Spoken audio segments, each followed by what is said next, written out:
Um, the final question is, beauty pageants often highlight femininity. What do you think makes a tomboy beauty unique and powerful? Once again, beauty pageants often highlight femininity. What do you think makes tomboy beauty unique and powerful?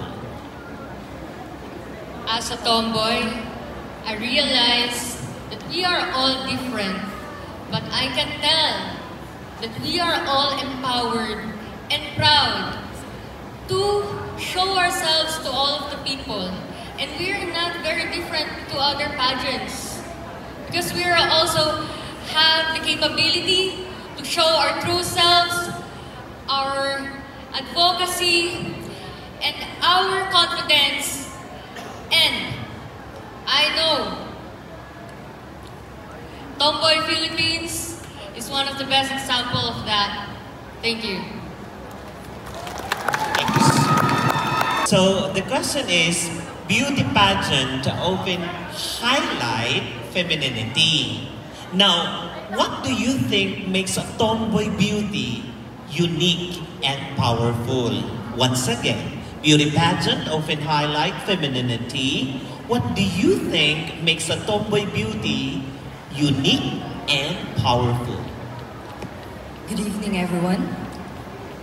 The tomboy makes uniqueness, or uniqueness makes the tomboy, is because we tomboy we know knowledge enough that lahat ng tao kaya nating ipaglaban, kaya nating mahalin, kaya nating ipagtanggol kahit sino man sila. Yung ibang tao nga, kahit malalaki o mababae, di nila kaya kung ano yung kaya natin. Being a tomboy is unique because may mga bagay tayo na hindi kaya ng ibang tao, kagaya ng pagpapalaki ng isang anak na hindi sa atin. Pagmamahal ng ibang tao na hindi natin kaano-ano, na hindi din kaya ng ibang tao. That's why I'm saying, I'll tell everyone that love belongs to all. That's all. Thank you. Thank you. Thank you. Pare. Pare. Okay. The final question is, listen carefully ha, internalize. Beauty pageant often highlight femininity. Okay? Now, what do you think makes a tomboy beauty unique and powerful? Once again, beauty pageant often highlights femininity. Now, the question is, what do you think makes a tomboy beauty unique and powerful? Thank you. Your question is, what does a tomboy beauty makes unique and powerful? Well, we are normally labeled as different. You know, us tomboys joining pageant is really empowering. Again, being different is being special.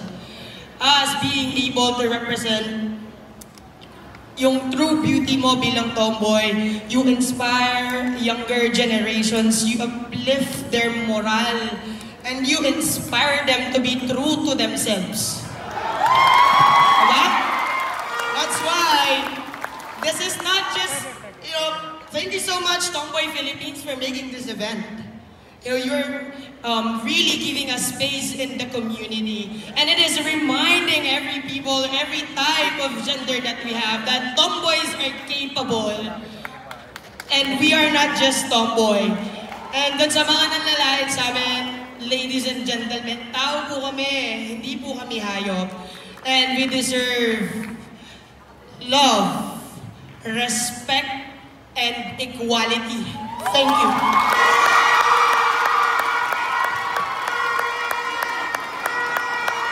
Listen carefully, internalize the question, okay? The final question is, beauty pageant often highlight femininity. Now the question, what do you think makes a tomboy beauty unique and powerful. Once again, beauty pageant often highlight femininity.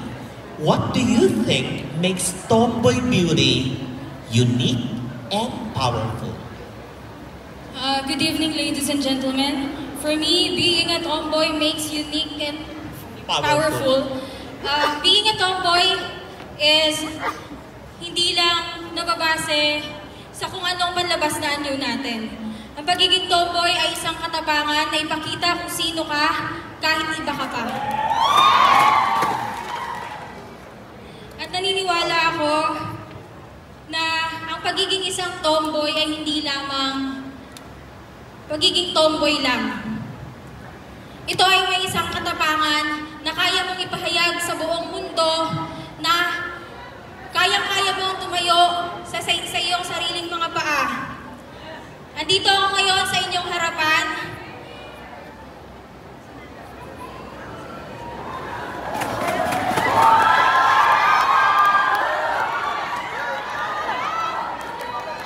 Andito ako ngayon sa inyong harapan, patuloy pa rin lumalaban kahit palaging nasasaktan.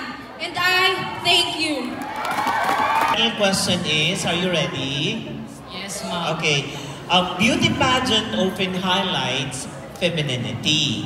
The question only is, what do you think makes a tomboy unique and powerful?